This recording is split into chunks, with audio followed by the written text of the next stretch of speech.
Salut YouTube! Aujourd'hui je vais vous présenter la meilleure graveuse laser, dite Orture, avec laquelle on peut faire toutes sortes de gravures, très sympathiques et détaillées.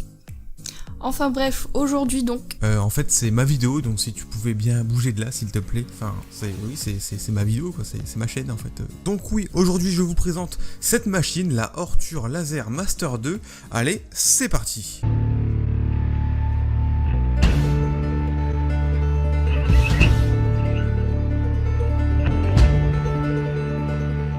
En effet, la Orture Laser Master 2 est une machine bien connue aujourd'hui des makers, beaucoup de youtubeurs nous l'ont présentée, et aujourd'hui si je voulais vous la présenter, c'est parce qu'elle m'a réservé quand même quelques surprises que je voulais vous montrer. Je ne vais pas vous expliquer comment monter cette machine, en effet Orture a fait une bonne vidéo sur le montage de cette machine, de plus cela reste assez simple, donc pas de souci de ce côté-là. Au niveau des accessoires, Orture nous donne uniquement le nécessaire, soit une gaine en plastique qui nous permettra de ranger nos câbles, quelques échantillons de bois qui nous permettront de faire un petit peu de gravure et également de la découpe sur ces échantillons, un morceau d'acrylique, mais je ne sais pas pourquoi ils nous le fournissent, un petit pinceau qui nous permettra de nettoyer nos gravures, des serre-flex qui nous permettront de ranger proprement nos câbles, des lunettes de protection. D'ailleurs, petit point sur les lunettes de protection fournies par Orture, je trouve qu'elles sont de très bonne qualité. En effet, elles nous permettent de regarder le laser sans nous faire mal aux yeux. Et nous avons également un câble USB. Et je vais faire un petit retour à nouveau sur les lunettes de protection. C'est quelque chose qui est très important, j'en ai donc acheté moi-même, en plus des jaunes, j'en ai acheté d'autres qui sont rouges. En effet, les lunettes rouges fonctionnent très bien, même un peu trop bien. Elles sont très occultantes et ne nous permettent pas de voir le laser lorsqu'il est à sa plus basse puissance. J'utilise les lunettes rouges uniquement quand je fais de la découpe pour éviter de voir le faisceau du laser. Sinon, pour de la gravure, j'utilise les lunettes jaunes. Au niveau de ses caractéristiques physiques, la Orture possède en façade avant un port RJ10 il me semble, qui ne sert en fait à rien, un port USB ainsi que l'alimentation. Nous avons sur le côté tous les câbles qui sont reliés en fait à la carte mère derrière le cache. Un petit peu plus sur le côté, nous avons le switch qui nous permettra de faire le home en Y relié par un câble. Nous avons à côté de celui-ci une courroie. Cette courroie nous mène directement au moteur, le moteur qui est un petit moteur NEMA 17 comme sur les imprimantes 3D. Ici vous pouvez remarquer la gaine que j'ai changée directement par une gaine type Prusa. Le moteur va entraîner des galets comme nous avons sur les imprimantes 3D et il entraîne également cette courroie. On peut également y voir un coupleur relié à une tige de fer, la tige qui nous emmène de l'autre côté de la machine, reliée à une poulie avec une autre courroie qui pourra synchroniser les deux côtés de la machine pour que l'axe X soit perpendiculaire à l'axe Y. Ici, vous pouvez retrouver le laser de 15 watts maintenu lui-même sur un chariot avec 4 galets. À l'arrière, vous y retrouvez le moteur NEMA 17 qui va déplacer l'axe en X. Avec ici sur la gauche le petit switch on-off. Ici ce n'est pas celui d'origine, en effet j'ai dû le changer mais je vous en reparlerai plus tard. C'est d'ailleurs pour ça que vous ne voyez pas sur ce connecteur-ci un connecteur JST. En effet il n'y a que juste 4 pins, mais normalement ne vous inquiétez pas, il y a un connecteur JST de présent. Et enfin, on retrouve ce laser de 15 watts de classe 4 comme il est indiqué sur cette étiquette. Nous avons une étiquette également sur le côté pour la prévention. L'électronique se loge sur le dessus. Nous avons en dessous un ventilateur, puis la connectique pour le laser sur cette carte. Maintenant que je vous ai montré cette machine en long, en large et en travers, je vais d'abord dans un premier temps vous montrer ses avantages, puis ses inconvénients, et enfin je passerai à la conclusion. Alors au niveau de ses avantages, ça va être très rapide. Elle dispose d'une zone de gravure qui est vraiment très importante. En Y, elle dispose de 430 cm et en X, 400 cm. Ce qui nous donne une large zone de gravure. C'est vraiment très confortable pour faire tout type de projet. Et ça, c'est vraiment super bien. Donc vous pouvez le voir comparé à ma main, c'est vraiment très grand. Je vais passer maintenant aux inconvénients de cette machine et vous allez voir, c'est assez conséquent. Dans un premier temps, je vais passer sur le cadre. En effet, le cadre est vraiment trop léger, ça bouge dans tous les sens. Ils ont fait l'effort de mettre des petits patins en mousse, mais malheureusement ce n'est pas suffisant et c'est encore plus conséquent lorsqu'on sait que cette machine va détecter lorsqu'elle est bougée et elle va s'arrêter pour éviter de fausser la gravure. Néanmoins, si vous faites le moindre mouvement à côté, vous risquez de faire bouger la machine et là elle va s'arrêter. Cette machine est vraiment très légère, ce qui fait qu'elle va souvent bouger. Deuxième problème sur cette machine, ça va être le câble management. En effet, les câbles sont mal placés. Alors ici, vous me direz que mon panneau de contrôle se trouve un peu trop sur la droite, mais même si je venais le plaquer contre la gauche, eh bien le problème, en fait, est le même. En effet, les câbles se prennent sur le coin de la machine, ce qui fait que l'axe Y ne peut pas aller au fond. Et si vous faites une gravure qui va vraiment l'emmener au fond, et bien en fait la machine va venir se pousser toute seule. Vous voyez ici, le câble est entièrement tendu et je ne peux pas le reculer de plus alors qu'il manque quelques centimètres au fond.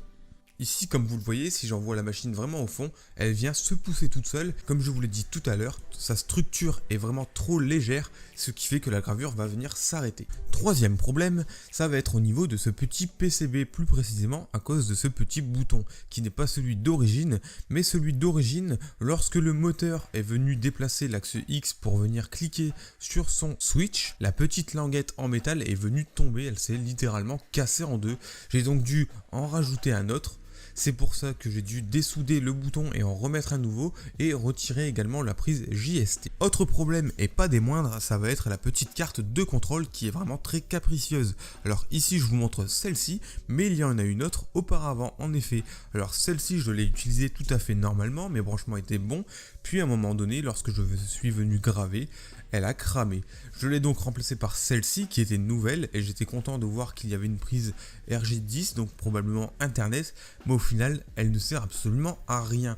Et j'ai vu que ce problème était plutôt récurrent sur les groupes Facebook, j'ai vu qu'il y avait beaucoup de cartes qui se cramaient vraiment sans aucune raison et j'en ai fait la malheureuse expérience. J'ai donc changé de carte, je l'ai remplacée, j'ai pu à nouveau graver, donc j'étais plutôt content, jusqu'à ce qu'elle vienne elle également cramer vraiment tout à fait de manière random. Je vais quand même vous montrer les différentes gravures que j'ai pu faire. L'une de mes premières gravures que j'ai fait avec cette machine, un logo très simple du Grom polonais qui est un groupe militaire, donc quelque chose d'assez simple.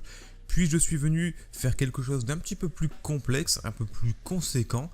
Alors une map monde, toujours sur cette même planche de récupération. Donc vraiment des essais pour voir si la machine fonctionnait bien. Et c'était le cas, j'en étais plutôt satisfait. Voici d'ailleurs la toute première gravure que j'ai fait avec cette machine. J'ai gravé le pinceau avec du texte, donc rien de compliqué mais quelque chose d'assez précis quand même. Et enfin, j'ai voulu exploiter le potentiel de cette machine en faisant un projet plus important pour quelqu'un. Et malheureusement, c'était pas une très grande réussite. Comme vous le voyez, on a des sortes de décalages un petit peu bizarres. Donc ça a bien démarré, mais malheureusement, en plein milieu, c'est venu complètement foiré. Donc j'ai quand même continué la gravure un petit peu pour dire que la gravure se fasse, mais même si je savais que c'était totalement foiré.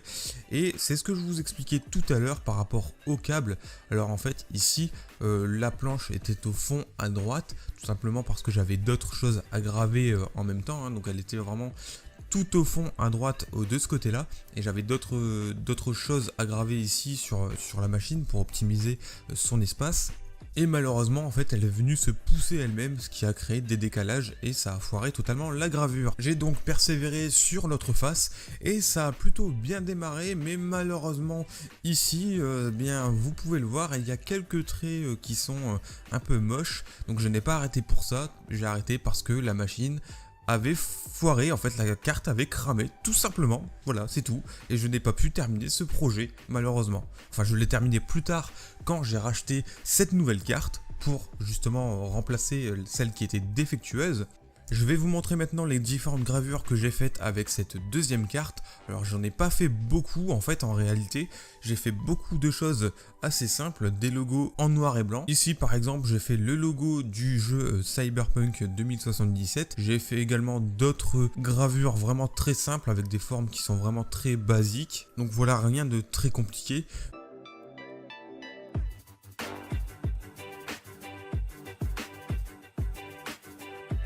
Donc ici normalement dans le serpent il y a des dégradés de gris, sauf que ici j'ai un laser de 15 watts et malheureusement le laser de 15 watts ne permet pas de faire des dégradés, il ne fera que du noir et blanc en somme.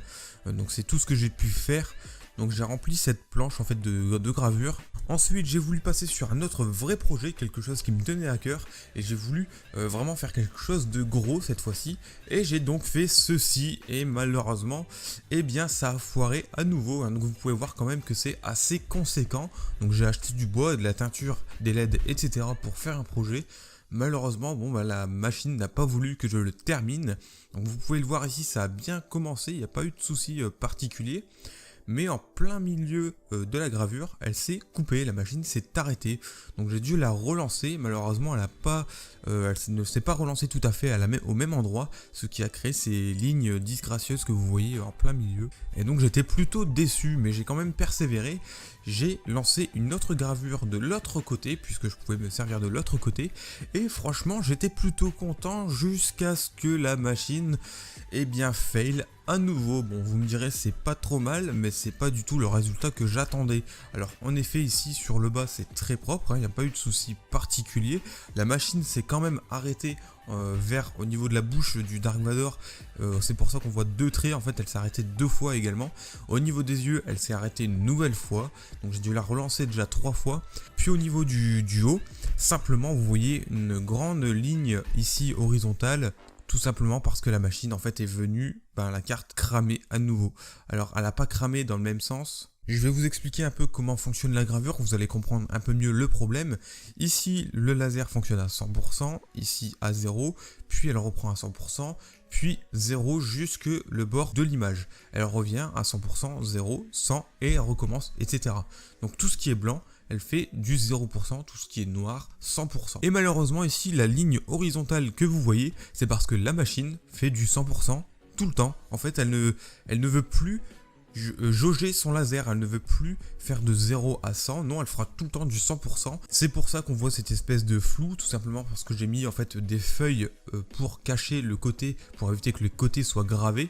Mais en fait la machine est tout simplement cassée, la carte ne fonctionne plus et donc il faudrait à nouveau que je la change. Et je ne sais pas exactement ce qui s'est passé, ce que j'ai pu remarquer c'est que la machine s'est coupée pas mal de fois pendant la gravure. Donc encore une fois un projet raté, donc qui ne verra pas son aboutissement malheureusement, enfin en tout cas pas pour maintenant.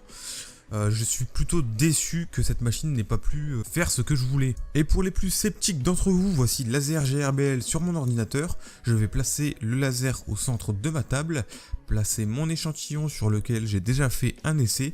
Et sur laser GRBL, le bouton en surbrillance que vous voyez permet de faire le focus du laser. Donc le laser est à sa plus basse puissance. Et les 3 autres boutons permettent de régler la puissance sur 25, 50 et 100%. Donc on va déjà faire un premier essai en faisant le focus du laser sur la petite plaquette de bois. Et ici on se remarque très vite que le laser est très puissant, que le bois est complètement brûlé. Maintenant on va faire un autre essai avec le laser à 100%. Et on voit à nouveau que le laser est très puissant, il vient brûler de la même manière le bois, il est donc impossible de donner une valeur en pourcentage de puissance au laser, car la carte est détériorée. Et donc non, le problème ne vient pas de l'utilisateur, car j'ai posé mon problème sur Facebook et on m'a dit beaucoup que c'était à cause de mes paramètres ou à cause de moi, mais non, ça ne vient pas de moi, mais plutôt de la machine. Je n'ai d'ailleurs aucun intérêt à vous parler en mal de la machine, car je l'ai acheté avec mes propres sous. Je n'ai pas non plus d'intérêt à gâcher mes propres projets, et ce n'est pas un problème de paramètres, puisque vous voyez qu'en haut ça fait quand même assez moche, alors que le bas est vraiment bien réussi, c'est vraiment entre deux qu'il y a eu un problème, et encore une fois je n'ai aucun intérêt à gâcher mes propres projets. Et en ce qui concerne la découpe, pour ceux qui se le demandent, avec le laser 15 watts, est-ce qu'on peut faire de la découpe?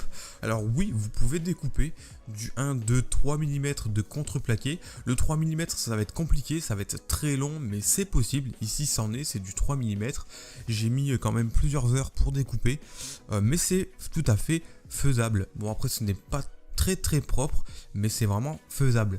Après, si vous voulez vraiment faire de la découpe, je vous conseillerais de mettre un Air Assist sur votre machine. Apparemment, ça marche très bien. Si vous voulez plus d'infos, je vous conseille d'aller voir les groupes Facebook dédiés. Voilà, maintenant je vais passer à ma conclusion et sans surprise, je ne vous conseillerais pas cette machine.